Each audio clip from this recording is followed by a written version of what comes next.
Republican Liz Cheney delivers a blistering rebuke of former President Trump and her own party during an appearance at the Reagan Library in Simi Valley. The vice chair of the January 6th committee says America is facing a domestic threat like never before. She also says Republicans are derelict in their duty for defending Donald Trump instead of the Constitution. KTLA 5's Mary Beth McDade is live with us now from Simi Valley. You were there for Cheney's warning, MB.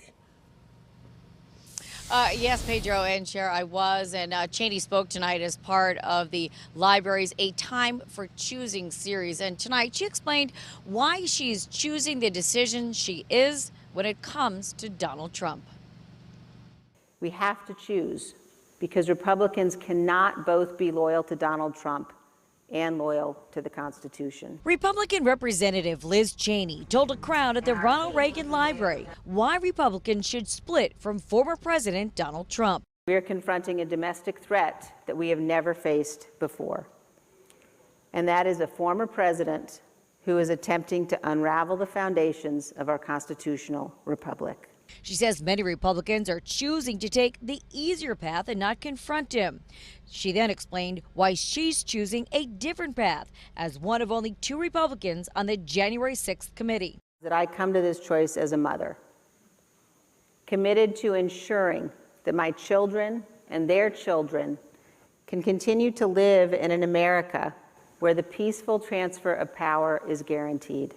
She called former White House aide Cassidy Hutchinson, who gave a secondhand account claiming Trump insisted on being taken to the U.S. Capitol on January 6th, a patriot. Her bravery and her patriotism yesterday were awesome to behold. Since Hutchinson made those statements, the Secret Service notified the committee that it will make the agents involved available to testify under oath, saying the incident didn't occur the way Hutchinson described. Meantime, the Wyoming congresswoman took some shots at the current administration. The Biden administration economic policies have contributed to the worst inflation in 40 years. We're watching the expansion of government regulation that kills jobs and economic growth.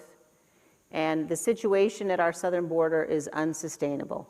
Those we spoke to were impressed by what she had to say. She was fabulous, said everything that I've been thinking. It's nice to be in a room and hear her talking about it and be in an environment where it seemed like there was a lot of support to what she was saying, and it is kind of unifying.